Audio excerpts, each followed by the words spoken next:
On March 11, 2011, Japan was struck by a disaster of unimaginable scale.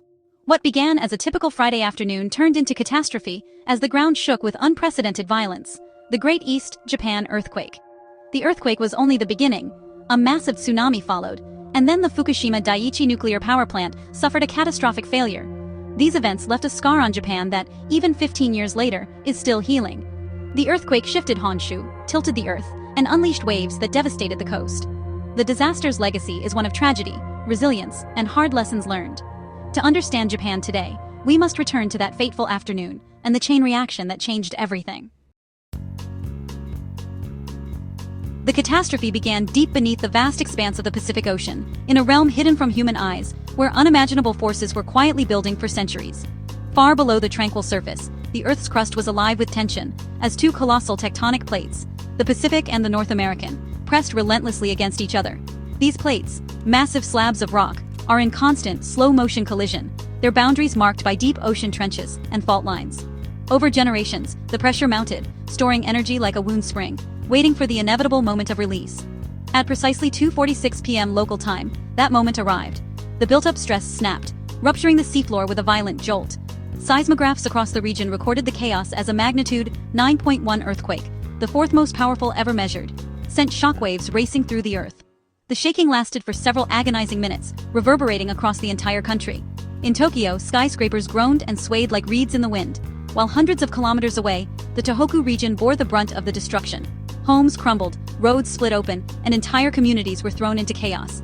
For those who lived through it, the earthquake felt endless, a terrifying reminder of nature's raw power. But as devastating as it was, the earthquake was only the beginning, the trigger for something even more catastrophic. The violent rupture caused the seabed to lurch upward by several meters, displacing an enormous volume of water in an instant. This sudden vertical movement set off a chain reaction, generating a tsunami, a series of waves that would soon become one of the deadliest in recorded history.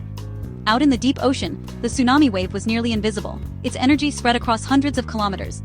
Yet beneath the calm surface, it raced eastward at speeds approaching those of a commercial jetliner, over 800 kilometers per hour, silent and unstoppable. As the wave approached the shallower waters near the Japanese coast, it slowed dramatically, but its energy compressed, forcing the water upward. What had been a barely noticeable swell in the open ocean transformed into a towering wall of water, rising higher and higher as it neared land. This is the terrifying physics of a tsunami. Energy that is harmlessly dispersed in the deep ocean becomes a concentrated, unstoppable force at the shoreline. The water, now a churning mass of debris and destruction, surged inland with unimaginable power. Seawalls and coastal defenses, built to protect against the ocean's fury, were simply no match. The tsunami overtopped barriers, swept away vehicles, and obliterated everything in its path, leaving behind a landscape forever changed. In mere moments, entire towns were erased, and the stage was set for a disaster on an unimaginable scale, one that would test the resilience of a nation and capture the attention of the world. Within just 30 minutes of the earthquake, the first monstrous tsunami waves surged toward the Japanese coastline. The ocean, once calm, transformed into a towering wall of water, moving with unstoppable force. As the waves crashed ashore, they instantly overwhelmed coastal defenses that had stood for decades, swallowing entire neighborhoods in seconds. The sheer speed and power of the water left little time for escape, catching many off guard. Japan's advanced warning systems blared urgent alerts, but even the best technology underestimated the true size and ferocity of the tsunami. Sirens wailed and emergency broadcasts flashed across screens, urging people to seek higher ground. Yet, the warnings could not fully convey the scale of the disaster that was about to unfold. Many residents, trusting in the massive seawalls built to protect their towns, believed they would be safe. Generations had lived behind these barriers, confident they could withstand anything the ocean could deliver. But this tsunami was unlike any before. In some places, the waves soared over 130 feet high, dwarfing buildings and trees. Entire towns were obliterated in moments, as the water surged inland for miles, sweeping away everything in its path: homes, schools, businesses, and memories. The force of the tsunami tossed cars, boats, and even entire houses as if they were mere toys. Streets became rivers of debris, and once vibrant neighborhoods were reduced to tangled piles of wreckage. In a matter of minutes, entire communities vanished beneath the relentless surge. Survivors later described the terrifying sound, a deafening, unending roar as the black water advanced. It was as if the earth itself was screaming, grinding everything in its path into fragments. The darkness of the water, filled with mud and debris, made it impossible to see what lay ahead. Over 200 miles of coastline were left devastated, transformed into a wasteland of shattered buildings and endless debris. The once familiar landscape was unrecognizable, scarred by the overwhelming force of nature. In the chaos, people scrambled desperately for higher ground. Some climbed onto rooftops, while others clung to floating debris, struggling to stay above the freezing, hazardous water. Every second was a fight for survival, as the current threatened to pull them under. Families were torn apart in the confusion, with many separated from loved ones in the rush to escape. Some watched helplessly, as friends and relatives were swept away by the relentless tide, their cries lost in the chaos. The tsunami's power was impersonal, destroying everything in its path without discrimination. Yet, for those who survived, the consequences were deeply personal. Cherished belongings lost, homes destroyed, and lives forever changed. Amid the devastation, stories of miraculous escapes and heartbreaking losses began to emerge. Some were pulled from the wreckage against all odds, while others mourned the loss of entire families. These stories would echo through the years, a testament to both human resilience and the tragedy of that day. The scale of destruction was almost beyond comprehension. Towns that had stood for centuries were reduced to ruins in minutes, and the landscape was forever altered.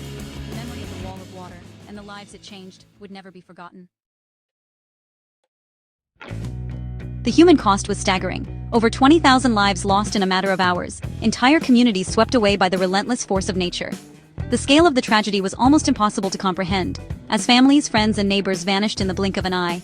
Each victim was more than just a number, each one a story of heartbreak, a life filled with dreams, hopes, and loved ones left behind to grieve. Thousands remain missing, their families trapped in a painful limbo, unable to find closure or say a final goodbye. The search for loved ones became a daily ritual for many, as hope and despair mingled in the faces of those left behind. The tsunami's waves were merciless, washing countless victims out to sea, leaving behind only memories and unanswered questions. For many families, the ocean became both a grave and a barrier, making recovery impossible and deepening the wounds of loss. Over 100,000 homes were destroyed in an instant, and millions more suffered damage. Streets that once bustled with life were reduced to fields of rubble and twisted metal. Survivors lost not just property, but the places where their memories were made, their past, their sense of security, and the comfort of familiarity. Family heirlooms, photographs, and treasured mementos were swept away, leaving only fragments of lives that once were whole. Hundreds of thousands were left homeless overnight, forced to abandon everything they knew and seek shelter wherever they could find it. Families crowded into evacuation centers, sharing cramped spaces with strangers, struggling to find comfort and dignity amid uncertainty. Volunteers and aid workers did their best to provide warmth and hope, but the sense of loss was overwhelming. The economic toll was immense, over $220 billion in damages, as factories, ports, and entire industries ground to a halt. Livelihoods were destroyed along with homes, and the path to recovery seemed daunting. Entire neighborhoods vanished, leaving behind empty lots and silent streets where laughter and life once flourished. The scale of rebuilding was unprecedented, requiring not just physical reconstruction, but the healing of a nation's spirit. Yet, amid the devastation, Japan began the long, difficult journey of recovery. Communities came together, neighbors helping neighbors, strangers becoming friends in the face of adversity. The grief remains, etched into the hearts of survivors, but so does the resolve to rebuild, to honor those lost by forging ahead. The disaster's legacy is one of both profound loss and extraordinary resilience, a testament to the enduring spirit of a nation determined to rise again. As the tsunami struck, it breached the Fukushima Daiichi nuclear power plant, flooding and disabling critical cooling systems. Reactor cores overheated, leading to meltdowns in 3 reactors and hydrogen explosions that released radioactive material. A massive evacuation followed. Entire towns became ghost towns, abandoned to contamination. The nuclear disaster created a new class of refugees, displaced by invisible poison rather than water. 15 years later, some areas remain uninhabitable, and the long-term health effects are still debated. Decontamination has allowed limited returns, but anxiety persists. The plant itself is now the site of a decades-long cleanup. Fukushima's legacy is a reminder of the risks of nuclear power in disaster-prone regions. The invisible threat lingers, shaping policy and public consciousness. The tsunami's power reached far beyond Japan, sending waves across the Pacific. Hawaii and the U.S. West Coast received warnings and avoided catastrophe, but still suffered millions in damages. Harbors in California were hit hard, and waves caused flooding as far as French Polynesia and South America. Debris from Japan washed up on distant shores, a haunting reminder of the disaster's reach. The event underscored the need for international cooperation and robust warning systems. Coastal communities worldwide realized their vulnerability. The tsunami was a global event, connecting nations in shared risk and response. Its echoes pushed the world to improve preparedness for future threats. The disaster forced Japan and the world to rethink disaster preparedness. Seawalls, once seen as impenetrable, proved inadequate against such massive waves. The new approach is multi-layered: higher seawalls, evacuation towers, clear escape routes, and, crucially, public education. In some towns, local knowledge and unique defenses saved lives. Hardware alone wasn't enough. The most effective safety measure is a well-informed public that acts quickly. Evacuation drills and school programs are now central to Japan's resilience. Globally, countries studied Japan's experience, updating their own warning systems and building codes.